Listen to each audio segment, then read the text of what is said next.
கோவை பன்னிமடையைச் சேர்ந்த பங்கு வர்த்தகரான மதுமிதா தன்னிடம் 1 லட்சம் ரூபாய் முதலீடு செய்தால் மாதந்தோறும் 20,000 வீதம் ஒரு வருடத்திற்கு பணம் தருவதாகவும் வருடத்தின் முடிவில் முதலீடு செய்த 1 லட்சம் ரூபாயையும் திருப்பி தந்து விடுவதாகவும் ஆசை வார்த்தை கூறி 2 கோடி ரூபாய் அளவுக்கு முதலீடு பெற்றதாக கூறப்படுகிறது. ஒரு சில மாதங்கள் மட்டும் சொன்னபடி பணத்தை கொடுத்துவிட்டு பங்கு வர்த்தகத்தில் முதலீடு செய்த மொத்த பணமும் நட்டமடைந்து விட்டதாக கூறி பணம் கொடுக்க மறுத்துள்ளார். பாதிக்கப்பட்டவர்கள் போலீசில் புகார் அளித்த நிலையில் 2 கோடி ரூபாய் மோசடி பணத்துடன் மதுமிதா துபாய்க்கு தப்பிச் சென்று விட்டதாக சொல்லப்படுகிறது.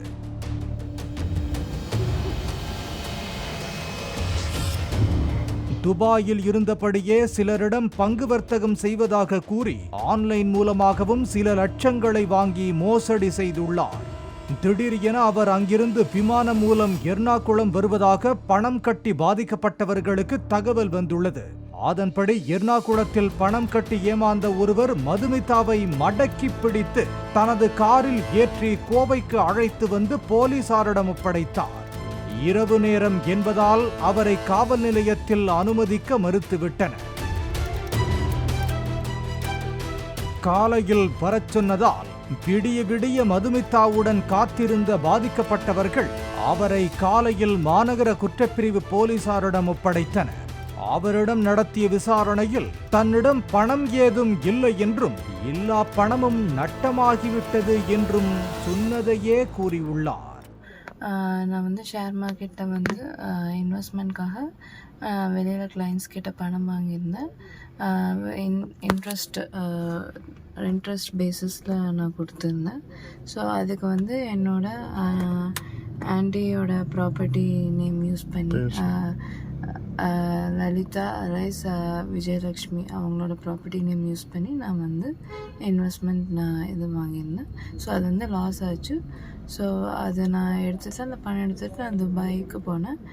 அதை லாஸ் ஆச்சு. ஸோ அகெயின் இப்போ லாஸ் ஆனால திரும்ப ரிட்டர்ன் இப்போ அந்த அமௌண்ட் லாஸ் ஆகி லாக் ஆனதுனால நான் இங்கே இது ஸ்டேட்மெண்ட் கொடுக்க வந்தேன்.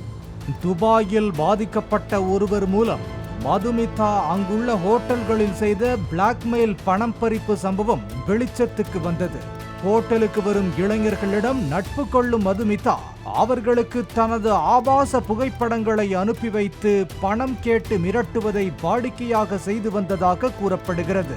இது தொடர்பாக பாதிக்கப்பட்ட இளைஞர் அங்குள்ள போலீசில் புகார் அளிக்க இருப்பதாக கூறியதால் அங்கிருந்து இரவோடு இரவாக தப்பி இந்தியாவுக்கு வந்ததாக போலீசார் தெரிவித்தனர்.